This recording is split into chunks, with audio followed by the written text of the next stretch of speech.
दो बहुएं और चालाक बुआ सास। दीपा और अनीता दोनों ही देवरानी जेठानी थी। दीपा नौकरी करती थी और अनीता घर संभालती थी। उनका परिवार बहुत बड़ा था, सास ससुर और उन दोनों के बच्चे, कुल मिलाकर 10 लोग थे। और आज कई सालों बाद उनकी बुआ सास अपने भाई के पास रहने आई थी। सुबह उठते ही बुआ जी ने देखा दीपा जल्दी जल्दी अपने काम निपटा रही थी। अनीता ने सबका नाश्ता बना दिया। जिस नाश्ते को दीपा ने सबको परोस दिया, इसके बाद दीपा ने खुद अपना टिफिन पैक किया और जॉब पर चली गई। अनीता ने फिर दोपहर का खाना बनाया और थोड़ी देर बैठ गई अपनी सास और बुआ सास के पास। बुआ सास से रहा नहीं गया और अनीता से बोली कि छोटी बहू, तेरी जेठानी दीपा तुझ पर बड़ा हुक्म चलाती है। सुबह से देख रही हूँ रसोई घर में तू ही लगी हुई है और वो महारानी दिखावा करने के लिए सबको नाश्ता परोस रही थी, जैसे उसी ने बनाया हो। ये सुनते ही अनीता ने अपनी बुआ सास की तरफ देखा और बड़ी प्यार से कहा, नहीं, ऐसी कोई बात नहीं है बुआ जी, दीपा बहुत ही अच्छी है। बुआ बोली, तू बहुत बोली है अनीता, पर मैं सब समझती हूँ। इतनी बूढ़ी मैं ऐसे ही नहीं हुई हूँ। अनीता से अब रहा नहीं गया और वो बोली, बुआ जी, आपको दीपा दीदी का बाकी सबको नाश्ता परोसना दिखा, मगर आपको ये नहीं पता उन्होंने मुझे डांट कर सबसे पहले नाश्ता करवाया, फिर चाय पिलाई। वो रोज ही मुझे सबसे पहले नाश्ता करवा देती हैं, वरना सबका नाश्ता बनाते बनाते तो मैं नाश्ता ही न कर पाऊँ। वो मेरा कितना ख्याल रखती हैं।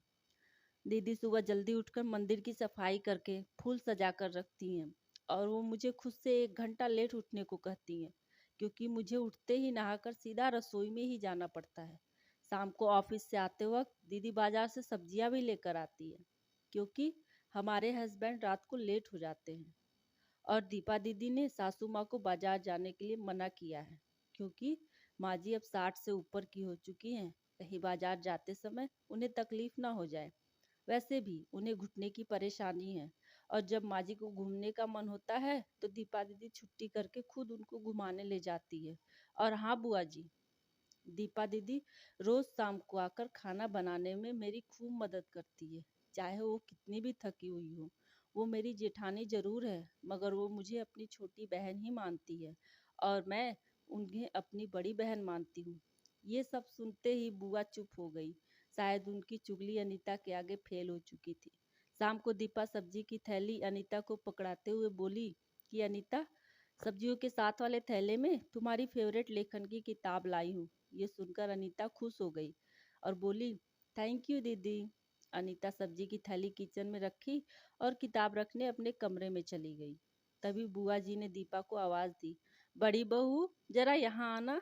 दीपा बोली, जी बुआ जी। तभी बुआ बोली कि तुम इतनी मेहनत करके कमाती हो और ऐसे ही फालतू किताबें खरीदकर पैसे की बर्बादी कर रही हो, वो भी अपनी देवरानी के लिए। वो तो वैसे भी घर में करती ही क्या है, तुम दिन भर मेहनत करती हो और वो घर पर आराम करती है। इस बात पर दीपा मुस्कुराई और बोली, क्या बुआ जी, आराम? और अनीता, उसे तो कह कह कर आराम करवाना पड़ता है। सुबह से बेचारी लगी रहती है।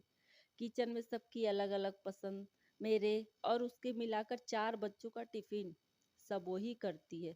फिर भी उसके चेहरे पे हमेशा एक सुंदर सी मुस्कान रहती है। सुबह की चाय पीने का भी समय नहीं रहता उसे। और जब दोपहर बच्चे आते हैं, फिर उनका खाना, उनकी पढ़ाई, सब वही देखती है। वो है, इसलिए मुझे बच्चों की चिंता भी नहीं रहती।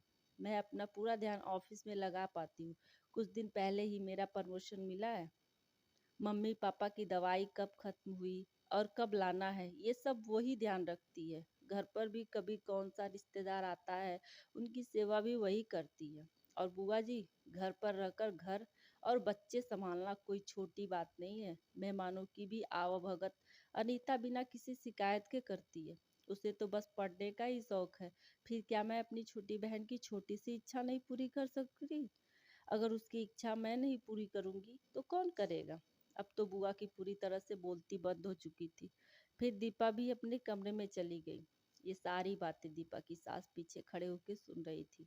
वो बुआ के पास आकर बोली, जीजी, ये दोनों देवरानी जेठानी जरूर है, मगर इनका प्रेम 2 सगी बहनों से भी ज्यादा बढ़कर है। ये दोनों ही एक दूसरे का अधूरापन पूरा करती हैं। मेरे घर की मजबूत नींव है ये दोनों। पहले मैं भी एक बुरी सास थी और हमेशा ही इनको लड़ाने की सोचती थी, लेकिन इनके प्रेम के आगे मैं भी पिघल गई। और वैसे भी इनको लड़वाकर नुकसान तो हमारे ही घर का है ना, इसलिए मैं भी इनके प्रेम में मिल चुकी हूँ। लेकिन ये बातें दीपा और अनीता की बुआ सास को समझ नहीं आई और वो मुंह घुमाकर अपने कमरे में चली गई, क्योंकि वो तो इनको लड़वाने ही आई थी। लेकिन दीपा और अनीता जैसी बहुओं के बीच दरार पैदा करना बिल्कुल नामुमकिन था। और दोस्तों, अगर दीपा अनीता जैसी बहू बेटी हर घर में हो तो उनके प्यारे घर को बड़ी से बड़ी ताकत भी नर्क नहीं बना सकती। वाकई में ऐसी बहुएं हर घर में हो, हर घर स्वर्ग बन सकता है। आप इस कहानी के बारे में क्या कहेंगे दोस्तों? आपको ये कहानी कैसी लगी? नीचे कमेंट करके हमें ज़रूर बताइएगा।